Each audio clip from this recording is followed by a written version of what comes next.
The moment before you throw, everything stops. Your arm is cocked back. The weight of the spear sits in your hand. Somewhere ahead in the dust, an animal the size of a horse is already running, and it has been running for 3 hours, and so have you. This is not the hunt you pictured.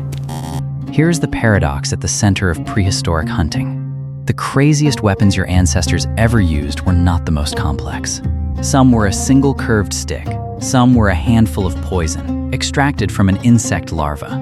And the deadliest of all, the one that let your ancestors take down animals 3 times their size across every continent on Earth, was not a weapon at all. It was the human body itself. Let's start with the stick. The atlatl is essentially a wooden extension of your arm. It looks unremarkable. A flat piece of wood, roughly 50 centimeters long, with a hook at one end to cradle the base of a spear. You hold the atlatl in one hand, rest the spear in the notch, and throw both together, releasing the spear at the top of the arc while the atlatl continues forward a fraction of a second longer.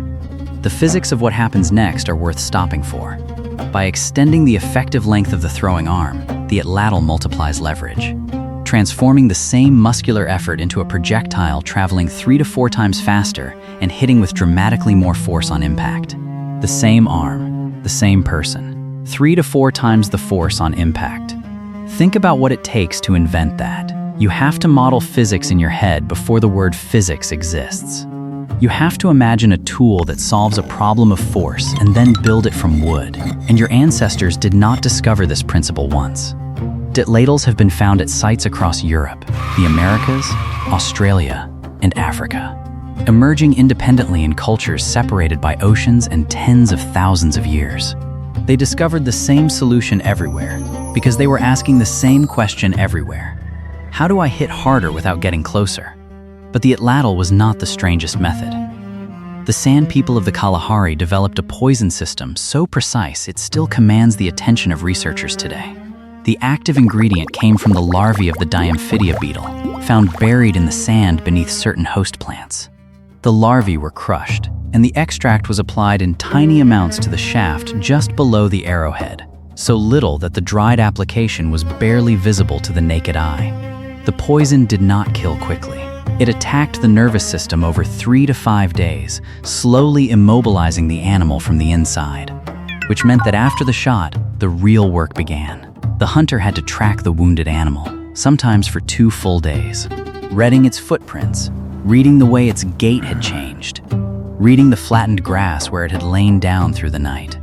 The arrow was not the end of the hunt. It was the beginning of it. The weapon required patience as much as it required poison. And then there was the method that needed no weapon at all. Anthropologist Louis Liebenberg spent years running alongside sand hunters in the Kalahari, documenting a practice called persistence hunting, possibly the oldest hunting strategy your species ever developed. The principle is almost insultingly simple. You run after an animal until it collapses. Not sprint. Run at a sustainable pace for hours. Because your ancestors could do something almost no other large land animal on Earth is capable of: sweat while running. Quadrupeds, horses, kudu, wildebeest, cool themselves by panting, which requires them to slow or stop.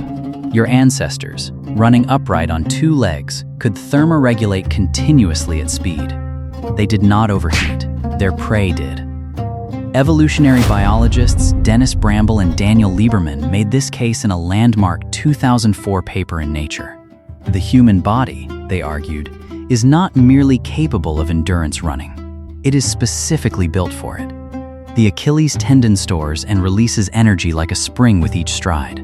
The nuchal ligament stabilizes the head during locomotion.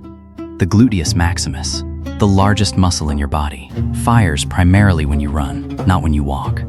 These features are rare or absent in other primates. They evolved, Bramble and Lieberman concluded, because running prey to exhaustion was once one of the primary ways your species fed itself. Your legs are a hunting weapon. Your sweat glands, a hunting weapon. Your upright spine, a hunting weapon. The approach that required the most coordination of all was the cliff drive. That head-smashed-in buffalo jump in what is now Alberta, Canada. A UNESCO World Heritage Site continuously occupied for nearly 6,000 years. Archaeologists have uncovered layers of bison bone more than 10 meters deep at the base of a sandstone cliff. For millennia, communities of hunters spread out across the surrounding plains and slowly channeled bison herds through networks of stone cairns toward the cliff edge, then stampeded them over. Dozens of animals killed in minutes, enough meat to sustain an entire community through winter. This required weeks of preparation. The cairns had to be built across kilometers of open land. The approach had to be timed to the wind, so the herd could not smell the hunters. Children and elders were positioned along the drive lanes to shout and wave at precisely the right moment. The weapon was not any object. The weapon was coordination between dozens of people who had planned this together in advance. Here is the twist that ties all of it together. In every case, the atlatl, the poison arrow, the persistence run, the cliff drive, the tool was never the point. The tool was the output of something deeper, sustained attention, the ability to model cause and effect across days and weeks, the transmission of knowledge between generations, and the capacity to organize collective action around a shared goal. Your ancestors were not better hunters because they were stronger. Every animal they hunted was stronger. They were better hunters because they could think further ahead than anything else alive on the landscape. The moment before you throw, everything stops. Your arm is cocked back. 3 to 4 times the force waits in the lever in your hand. And somewhere in the stored spring of your Achilles tendon, in the sweat already cooling your skin, in the part of your brain modeling where the animal will be in 3 seconds, every solution your ancestors ever invented is still running. You were never just hunting an animal. You were hunting with everything your species ever learned.